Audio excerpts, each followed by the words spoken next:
Magandang araw po sa inyong lahat mga kapatid ko sa spiritual at mga kapatid ko na sumusuporta po sa akin dito sa aking channel. Unang-una po sa lahat, itinataas ko po muna ang gawain na ito sa Diyos amang makapangyarihan sa lahat na siyang lumikha ng buong sanlibutan. Ama, sa ngalan ng Ama, ng Anak, ng Espiritu Santo. Ama, itinataas ko po sa inyo, Ama, ang pagkakataong ito, Ama, na ako pinagpapasalamat po, Ama, na lubos niyo po ako binigyan ng kalakasan upang makapaghayag po, Ama, ng nais niyo pong ipabatid sa mga tao po, Ama. At ito po ay gagawin ko lamang po sapagkat ito ay naniniwala po ko na ito po ay naayon sa inyong napakabuting kalooban at mamayani nawa ang kapayapaan sa bawat isa sa amin. Sa ngalan ng Diyos Ama, Diyos Anak, Diyos Espiritu Santo. Amen. Gusto ko lang po magpaliwanag para sa mga nagkomento na hindi daw susi ang inilagay natin na susi ng Sator Coronados.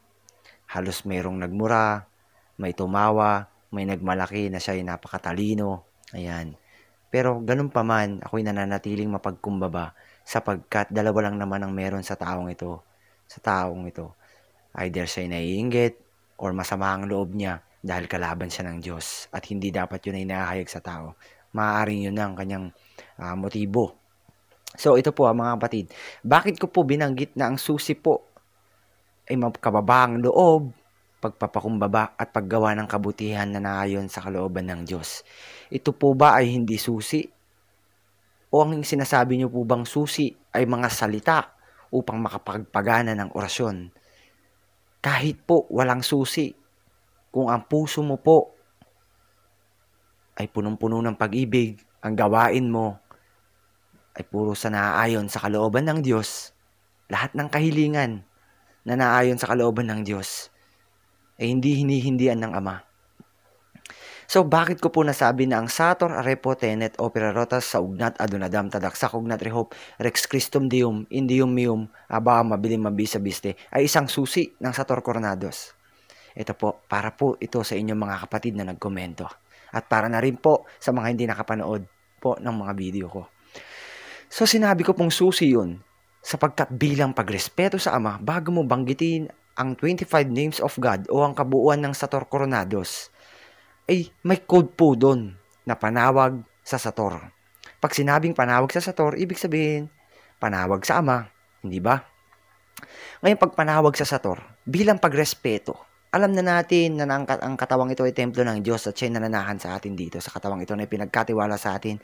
Ngunit, bilang pagrespeto na bago mo banggitin ang mga pangalan ng Ama, mali po ba na banggitin ang Sator, Arepo, Tenet, Opera Rotas, sa Ugnat, Adunadam, Tadaksak, Ugnat, Rehop, Rex Christum Deum, Indium Meum, Aba, Mabilim, Mabisa, Biste?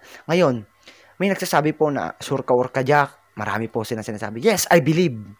Nasusi din po yan. Pero ang pinaka-main na susi po ay puso at gawaing naaayon sa kalooban ng Diyos. Sapagkat ako po naniniwala, ako po tahimik lang po akong tao, nanggagamot po ako dito, hindi po ako naniningil. Halos ang mga gamit ko ay pinagkakaloob ko pa po sa talagang hindi kayang makapag-avail ng gamit. Talagang pinapamigay ko pa po. Sapagkat ako po naniniwala po na hindi man ako mayaman sa pera o sa salapi, ngunit mayaman ako sa pag-ibig ng Diyos. That is opulence. More than prosperity of having a gift came from God. Ngayon, bilang pagrespeto po, hihingi po tayo ng pahintulot sa Ama, hindi po ba? Hilingin po natin na tayo po ay gamitin bilang instrumento. Ako po bilang instrumento ng Ama. Kahit po, sabihin na natin nakakapagpalayas po ako, nakakapagpagaling bilang instrumento na ginagamit ng Ama. Araw-araw po, bago po magsimula ang gamutan, kung meron pong pasyente, uupo po muna ako sa aking altar, mananalangin na ako'y gamitin bilang instrumento. Sapagkat kung ang manggagamot ay iniisip niya na siyang may kapangyarihan, ay hindi na po galing sa Diyos yun. Kundi galing na po sa sarili niyang pag-iisip na siya may kapangyarihan na.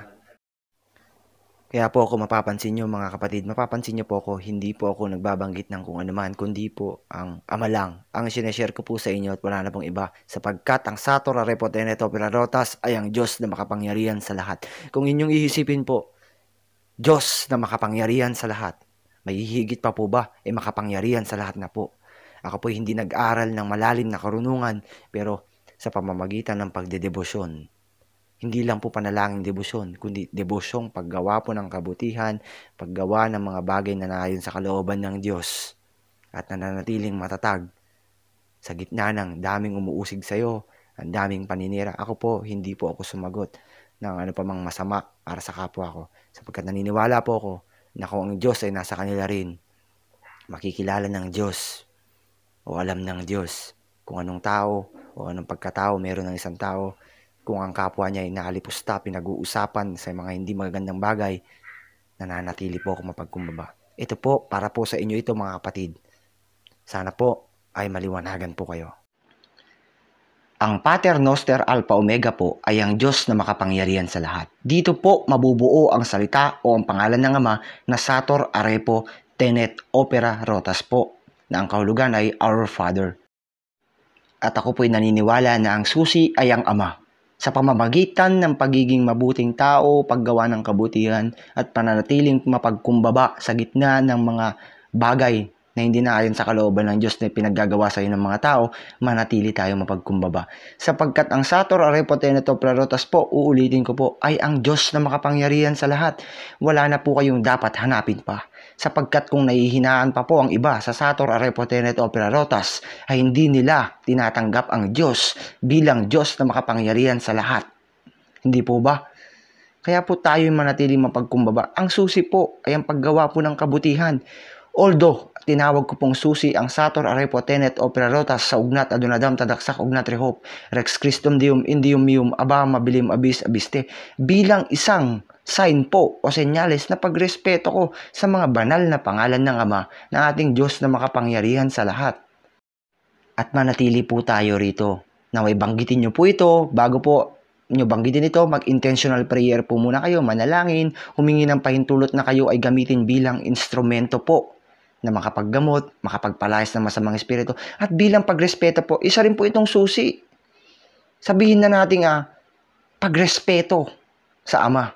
Nabanggitin natin ito na susi, na kabuuan ng Sator, sapagkat ito ay may code na panawag sa Sator o panawag sa Ama. So bilang pagrespeto, alam na natin na siya nananahan sa ating pinagkatiwalang katawan na ito ng Ama.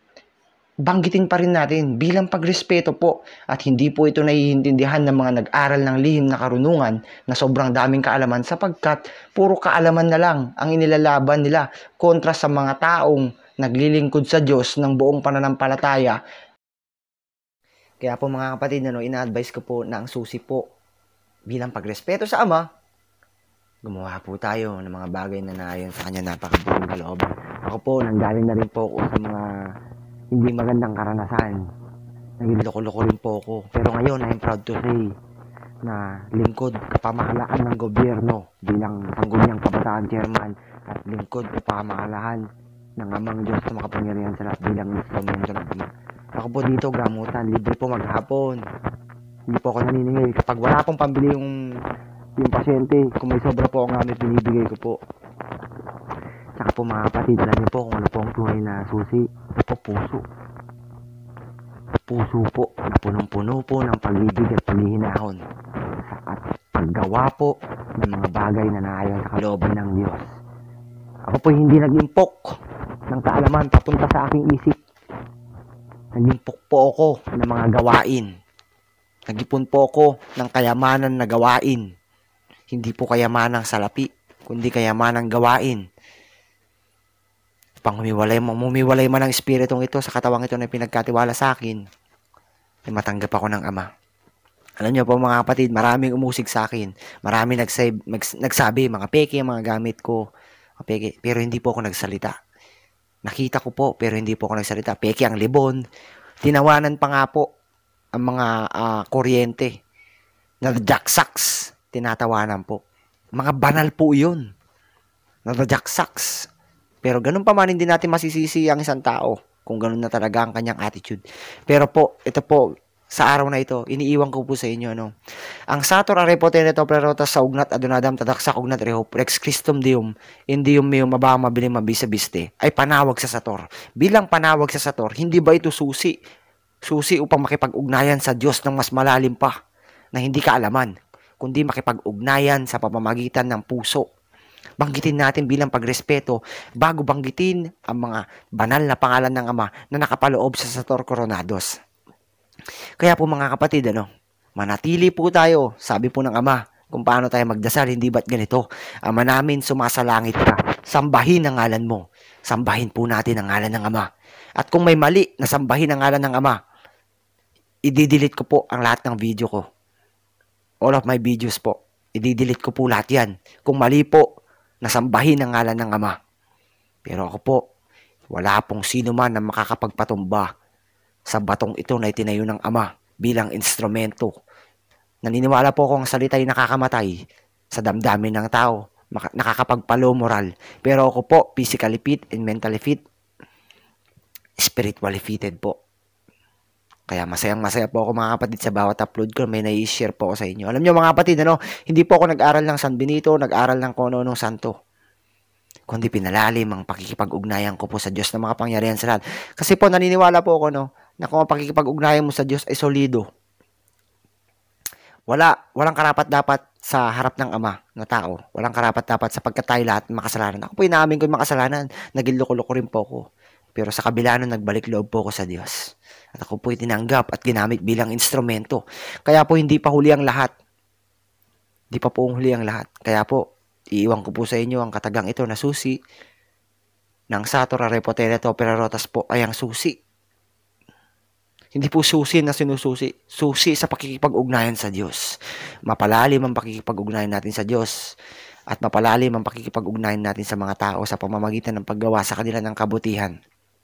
Sapagkat ako'y naniniwala kung anong ginawa mo sa kapwa mo, ayun din ang ginawa mo sa Diyos. Kung sinaktan mo ang kapwa mo, sinaktan mo ang Diyos.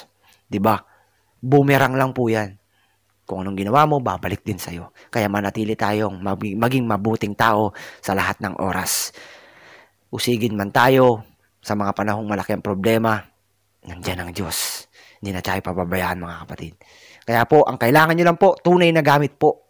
At ito po, ipakikita ko po sa inyo mga aking mga gamit na ginagamit bilang instrumento po. Tandaan nyo po na ang susi po ay pusong mapagkumbaba. At ang ginagamit ko rin po susi sa Sator Coronados ay Sator Arepotenet Opera Rotas. Sa ugnat adunadam tadaksak ugnat rehope rex Christum Deum. Indium meum aba mabili mabisa biste.